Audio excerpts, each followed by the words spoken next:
अस्सलाम वालेकुम नाज़रीन, आप देख रहे हैं स्कोप ट्रेंड्स हॉराइज़न, वो चैनल जो दुनिया के उन राज़ों से पर्दा उठाता है जो अक्सर मीडिया की नज़रों से छुपे रहते हैं। ये वीडियो सिर्फ एक रिपोर्ट नहीं, सिर्फ तज्ज़िया नहीं, बल्कि एक वार्निंग है। एक ऐसी वार्निंग जिसे समझना आपके लिए, हमारी आने वाली नस्लों के लिए और दुनिया के अमन के लिए ज़रूरी है। हम जिस वक्त में जी रहे हैं वहाँ ज़ाहिरी जंगें तो नज़र आ रही हैं, मगर असल जंगें वो खामोश हैं, छुपी हुई हैं, लेकिन बहुत ख़तरनाक है। आज हम बात करेंगे ट्रंप की वापसी और इसका आलमी नक्शा, भारत का बढ़ता हुआ अस्करी एजेंडा, रूस और यूक्रेन की लंबी जंग, गज़ा में इंसानी अलमिया और एक नई आलमी सफ़बंदी जिसे साइलेंट रीसेट कहा जा सकता है। तो आइए दुनिया के उन बदलते पहलुओं को समझते हैं एक एक करके। 2024 के इलेक्शंस में ट्रंप की वापसी अब एक हकीकत बनती जा रही है। रिपब्लिकन पार्टी में उनका असर अभी भी गालिब है और ट्रंप का मतलब है अमेरिका फर्स्ट पॉलिसी, आलमी मुआहिदों से किनारा कशी, नेटो इत्तेहादियों पर दबाव और गैर रवायती खारिजा पॉलिसी। मुमकिना असरात: यूक्रेन को दी जाने वाली फौजी इमदाद रोक दी जाएगी, इसराइल को मजीद खुली छूट, चीन के खिलाफ तिजारती और शायद अस्करी महाज़ाराई। ट्रंप की वापसी सिर्फ एक शख्स की वापसी नहीं, बल्कि वो पॉलिसियों का तूफान है जो दुनिया के तवाज़ुन को हिला कर रख सकता है। नरेंद्र मोदी की हुकूमत अब एक जमहूरी चेहरे वाले नेशनलिज्म की अलामत बन चुकी है। कश्मीर का खसूसी स्टेटस ख़त्म, मुसलमानों के खिलाफ शरीयत कवानीन और एक एग्रेसिव फॉरेन पॉलिसी, अस्करी तैयारी, राफेल तैयारे, रूस से हासिल किए गए S-400 मिसाइल सिस्टम्स और एक फ़ाल वॉर रेडीनेस नैरेटिव। सवाल ये है, क्या भारत इसराइल जैसा किरदार अदा करना चाहता है?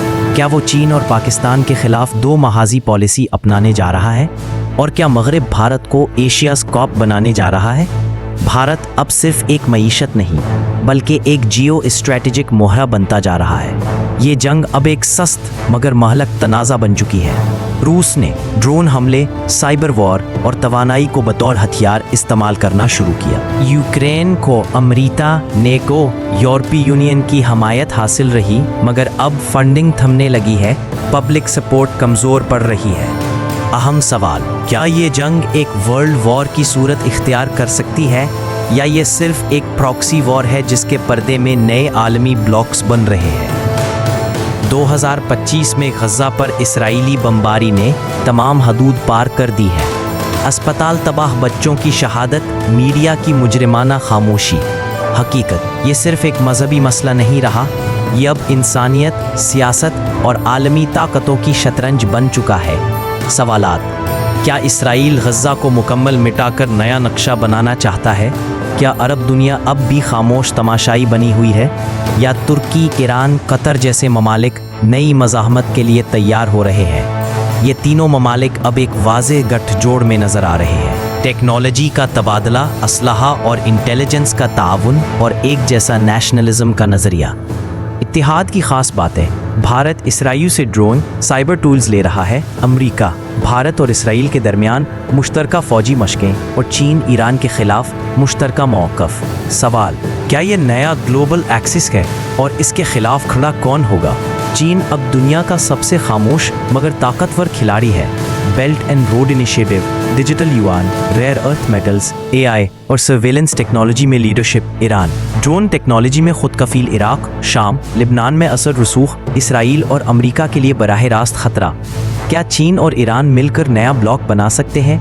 क्या ये नेटो के लिए एक काउंटर फोर्स बनने जा रहे हैं? दुनिया जिस खामोश तब्दीली से गुजर रही है उसे साइलेंट प्रीसेट कहा जा सकता है। मीडिया सिर्फ ज़ाहिर दिखा रहा है, असल फैसले बोर्ड रूम्स में हो रहे हैं और आवाम को बेखबर रखा जा रहा है। तब्दीलियाँ: आलमी मालियाती निज़ाम डिजिटल हो रहा है, डेटा नया तेल बन चुका है, जंगें अब बायोलॉजिकल और साइबर नौयत की हो चुकी हैं और कौमों को थकाकर तकसीम करके नया वर्ल्ड ऑर्डर नाफिज किया जा रहा है। नाज़रीन, ये वीडियो सिर्फ तज्ज़िया नहीं बल्कि एक दावत शऊर है। अगर हमने इस वक्त हालात को समझने से गुरेज किया तो शायद हम मुस्तकबिल में सिर्फ तमाशाई बनकर रह जाएं। स्कोप ट्रेंड्स हॉराइज़न आपसे वादा करता है कि हम आपको सच, तहकीक और तज्ज़िये के ज़रिए बाखबर रखते रहेंगे। वीडियो को लाइक करें, कमेंट करें और शेयर करें। चैनल को सब्सक्राइब करें, क्योंकि ये सिर्फ एक वीडियो नहीं बल्कि एक मिशन है।